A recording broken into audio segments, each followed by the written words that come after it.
All right, click this. The Kevin Nash podcast. He's Kevin, I'm Sean. And we're here with you like we are every Monday, if you listen on Monday or watch on Monday. Kev, another, you flew the friendly skies once again. Yes. This past weekend for yet another appearance. You've not had good flight luck. I vented on Twitter over it, but see, what people don't understand is if I take the time to vent on something let's get a couple of things straight. You're not wealthy if you fly first class on a commercial flight, especially when somebody is buying your ticket. Okay? You're privileged to sit in first class, and after 30 years and 37 surgeries, I think I've earned the right to sit in first class. And because people are bringing me someplace and they're making money off of me, obviously I'm worth the purchase of the first class seat, or they would not pay for it. What I'm trying to make a point of is the slow decline of everything in our world, especially in America. Since the pandemic, I don't know, I don't know what they're paying people now. I know that it's for a lot of people just can't fill positions.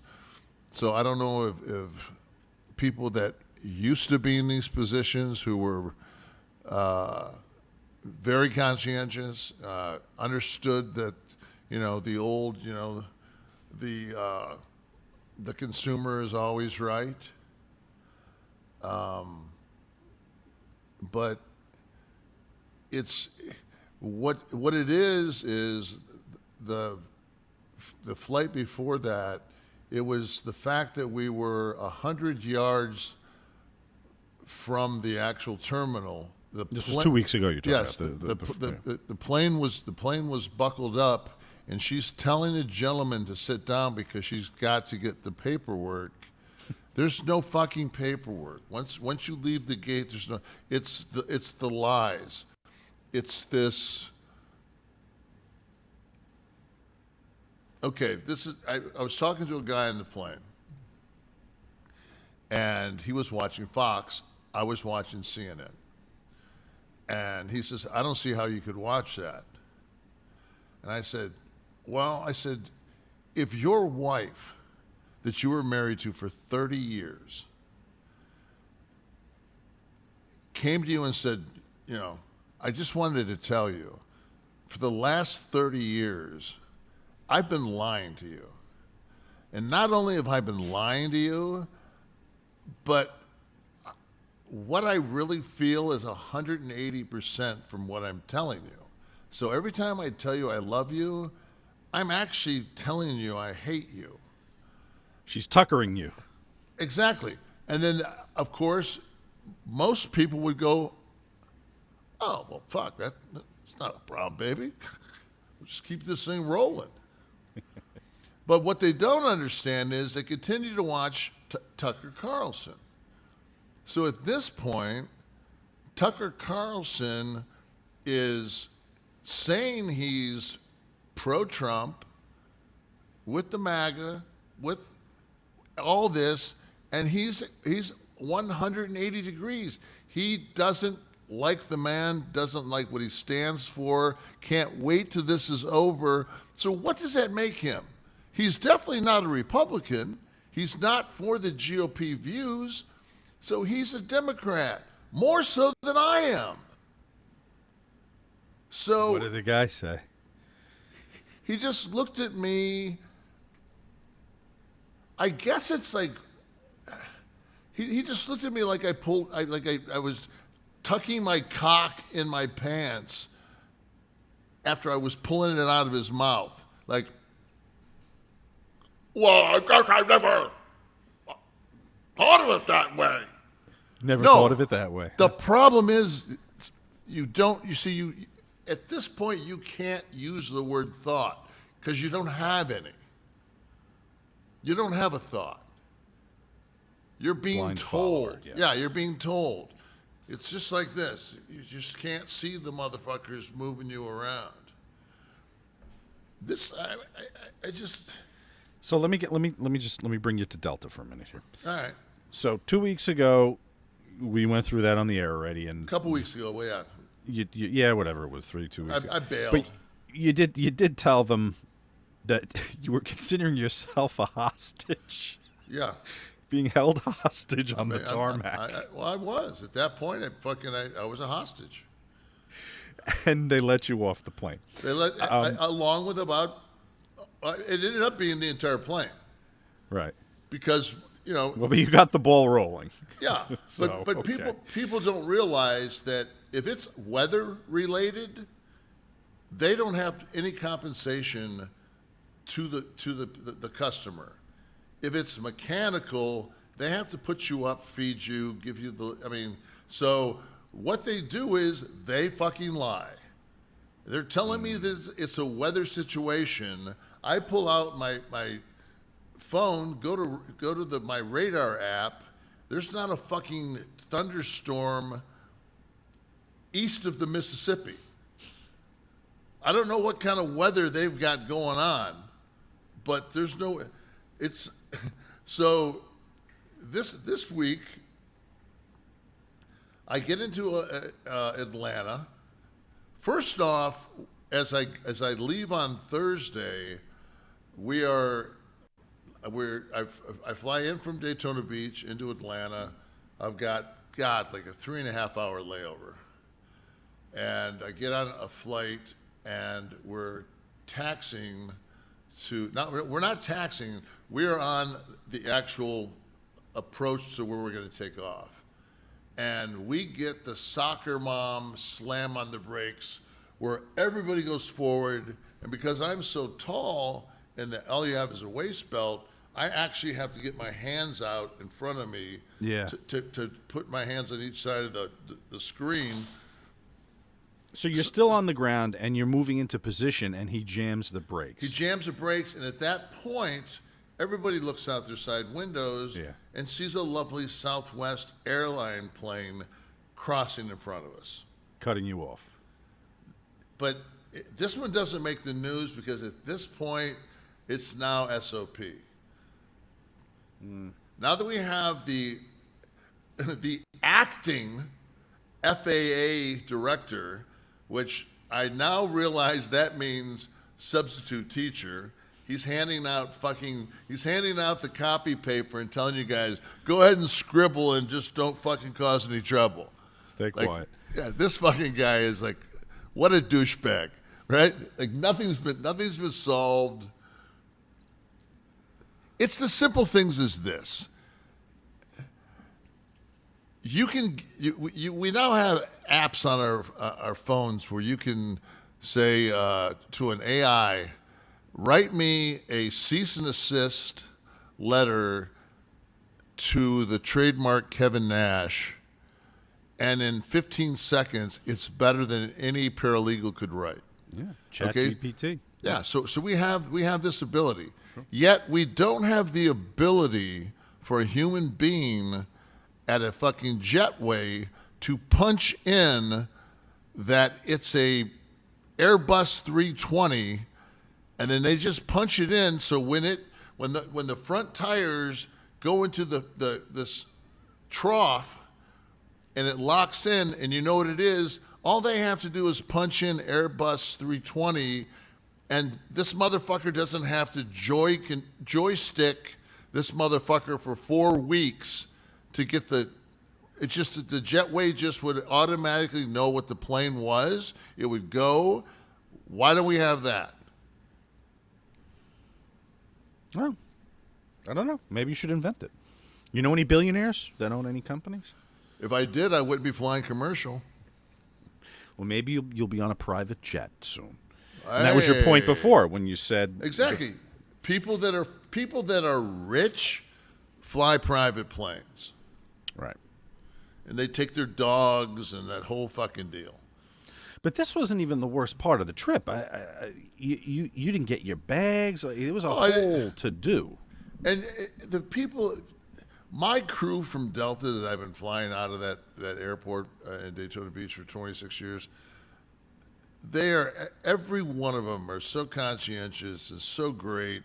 And when they get a new person that comes in there, the people are so great that teach them. It's like this oasis. Then you go to Atlanta, and it's like everybody from Delta's on work release. Like, you can either pick up trash or you can lie to the fucking customers. So we're sitting at the gate, and the lady comes out, and she's really got an attitude. And she just informs us that, I promise you that you will get to Atlanta sometime this evening on this plane. In other words, motherfuckers, we need this thing to turn around at 6:05 a.m. out of Daytona Beach. So no matter how much of a fucking inconvenience it is to you, it will fucking get there. So in the meantime, we sit at the gate for 3 hours in Atlanta. The first reason, the reason being, they don't have enough people to load the bags. But they have... Where are they? Well, they have the guy that came and drove the little truck with that the bags are in. He didn't have a problem fucking stopping and chucking those motherfuckers in the rain and underneath the fucking plane. Everybody's bag was sopping fucking wet. I should say the 16 bags that made it. So you go through this whole thing. Now it's 3 o'clock in the morning, and you have the 87 people in baggage claim line to fucking get your baggage claim situation taken care of, which my people knew that I got off the plane, I looked over, I saw her, she just gave me the eyes. I walked over to her, she goes, I've already taken care of yours, your bag didn't make it. I said, how does my bag not make it? I said, I've been sitting, I said, I sat in Atlanta for 3 hours before I boarded my flight. And then another 3 hours after, I said, I was in the Atlanta airport for 6.5 hours. And you're going to tell me that a fucking a carry-on Toomey bag didn't make it? She's like, yeah, it didn't make it. And I'm like, well, don't have some motherfucker knocking at my door at 8 o'clock tomorrow morning because I'll shoot him in the face. I said, so bring that bitch about 2:30. This was the flight home then. You're talking about. This was my Sunday turn into Monday, and then I'm going back to WrestleMania on Thursday at 3 o'clock. So when'd you get to your house? I got to my house around 3:20,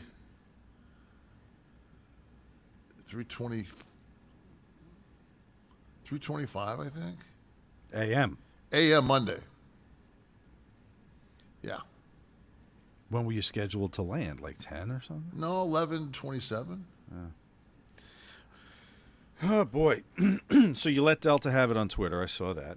Now, did you get in touch with anybody? Like, is there a number you can... Oh, yeah. Oh, there's... Yeah, good luck. You log. I logged in my frequent flyer number I've had for 30 fucking years. These people does not match. You could not computerly fucking get through anywhere to tell somebody to suck your dick. Right. They've designed that. Yes, like that maze. At that point, all they're doing is making you crazy, and then you just say to yourself, you know what? I'm going to watch Concessions, and I'm going to watch Concession. That's it. And then I watched that, and it was the first half hour I had to watch over because I had to like get in the game and absorb it. So it was was like Sorkin was telling me in an earpiece what was going on. I was like, what? Oh, Succession. I'm sorry, You said Succession. Concession. I thought I'm this sorry. is a new show about serving hot dogs. I'm sorry. Succession. Yeah. Don't spoil. I have it on DVR. I mean, anybody that came out of the chute and followed that immediately from the last series that didn't watch like a couple of like definitely watch a prep, but I remember. I was going to say, do they have those little preview it's recaps? The recaps, but they had the whole like you could go back on HBO Max and you could watch the whole third series if you want to. Yeah, I mean, I watched it. It was a long time ago. Yeah, no, but it doesn't. It is funny though that I was watching Ari, whatever his name is, on MSNBC before I came down here. They were talking about this Fox case, and they actually showed a clip for when they're going after Brian Cox, and they said he's like they're gonna want to have you testify. Hey, I'm not going to testify. Oh, he's not doing that. And that's basically what now Rupert Murdoch, they want him to testify in the Dominion case, and his lawyer said that basically he's just too feeble to make it.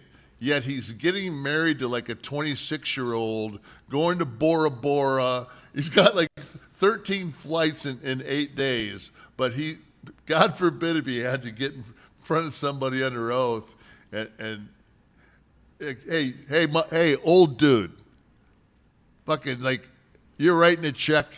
If I was you, I'd write it for a bill instead of a bill 6. He won't be flying commercial, by the way. No. It's fairly certain.